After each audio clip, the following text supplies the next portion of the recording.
আসসালামু আলাইকুম। দেশ এবং প্রবাসী যে যেখানে আছেন সবাইকে ঈদ মুবারক, ঈদ মুবারক, ঈদ মুবারক। আসলে প্রত্যেকটা প্রবাসী যে যেখানেই থাকুক, মিডল ইস্টে বা ইউরোপে যে যেখানে আছে, প্রত্যেকটা প্রবাসী চায় তার পরিবারের সাথে ঈদ করার জন্য। আসলে দুঃখের বিষয় আমরা পরিবারের সাথে ঈদ করতে পারি না, কারণ সবারই কারো না কারো একটা সমস্যা পরিবারে থাকে।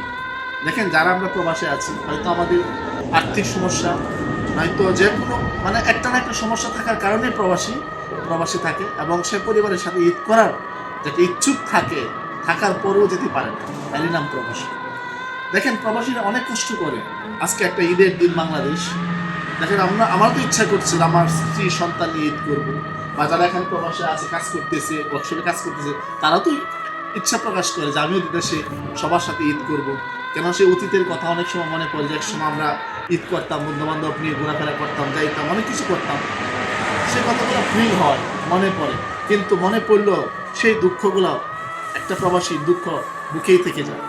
যাক, সেটা কোনো কথা না। কথা আমি দোয়া করি আজকে যে যতগুলো প্রবাসী, যতগুলো রাষ্ট্রে আছে, আমি সবার জন্য দোয়া করি আল্লাহ সবাইকে সুস্থ রাখুক, ভালো রাখুক এবং সবাইকে রিজিকের ফয়সালা করুক, এবং প্রত্যেকটা প্রবাসী যাতে করে সুন্দর জীবনযাপন করতে পারে, এবং প্রত্যেকটা প্রবাসী যাতে তার পরিবারে সুখ শান্তির জন্য যে আজকে জীবনের সব কিছু ত্যাগ করে প্রবাসে আসছে, সব কিছু তাদেরকে ভরণপোষণ দিতে পারে, এই জন্য দোয়া করি।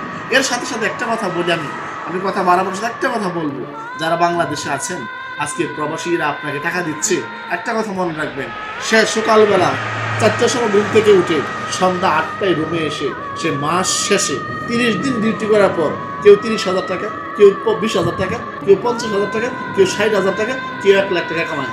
সবাই এক সমান ইনকাম করতে পারে না। অতএব আপনার সুখের জন্য যারা এরকম সব কিছু ত্যাগ স্বীকার করছে, আপনি বাংলাদেশে বসে সেই প্রবাসীর উদ্দেশ্যে তাকে মিষ্টি মধুর হয়ে মিষ্টি দুটি কথা বলবেন, তাকে মনে কষ্ট দিবেন না। একজন প্রবাসী কত কষ্ট করে জীবনযাপন করে আমি জানি, আর আমি একজন প্রবাসী। আর ঈদের দিন হয়তো কাজ থাকার পরেও, কাজ নেই বা আছে, এরপরেও তারা কর্মস্থলে বসে আছে। আজকে বাড়িতে থাকলে সেটা করতো না, হয়তো কুরবানি গরু নিয়ে ছাড়তো, মা বাবা আত্মীয় স্বজন নিয়ে চলাফেরা করতো। তাই আমি একটা কথা বলবো, বাংলাদেশের 64টা ডিস্ট্রিক্টের যত ইয়াং জেনারেশন থেকে শুরু করে যারা বাংলাদেশে এখন বাইক চালাচ্ছে, ভালো মোবাইল ইউজ করতেছে, বাপের টাকা বা এর টাকা, যারই টাকা হোক, আমি একটা কথা বলবো, একবার খেয়াল করে চিন্তা করবা যে তোমার বাবা কত কষ্ট করে এই টাকাগুলো দেওয়ার পরে তোমরা আজকে সুন্দর সমৃদ্ধভাবে সংসার চালিয়ে এগিয়ে যাচ্ছে। অতএব যারা বাংলাদেশে আছেন, আমি আরেকটা কথা বলবো এর সাথে, যে আপনার সন্তান হোক, আপনার ভাই হোক, যেই হোক, আপনি যখন চাচ্ছেন আপনার ছেলেকে প্রবাসে পাঠাবেন, অবশ্যই ভেবে চিন্তা করে পাঠাবেন। এখন সৌদি আরবের অবস্থা আগের মতো না। অল মিডল ইস্ট যে কোনো জায়গায় আপনি যদি মনে করেন যে আপনার আপন কেউ আছে, অবশ্যই আপনি পাঠান। আপনি যদি মনে করেন আপনার ওই সৌদি আরব যে কোনো কোম্পানির মধ্যে আপনার কোনো ভাই বন্ধু আছে, অবশ্যই দেখে শুনে চিন্তা করে পাঠাবেন। এই 6 লক্ষ 7 লক্ষ টাকা দিয়ে বিদেশে এসে অনেক প্রবাসী ছেলে বর্তমানে বিভিন্নভাবে বিপদের সম্মুখীন হচ্ছে। আকামা নাই, কফিল নাই, কফিল থাকলে আকামা নাই, আকামা থাকলে কফিল নাই, কোথায় আছে, কোথায় তার মালিক, কোথায় কোম্পানি, দালাল ভেঙে গেছে, হাজার সমস্যা।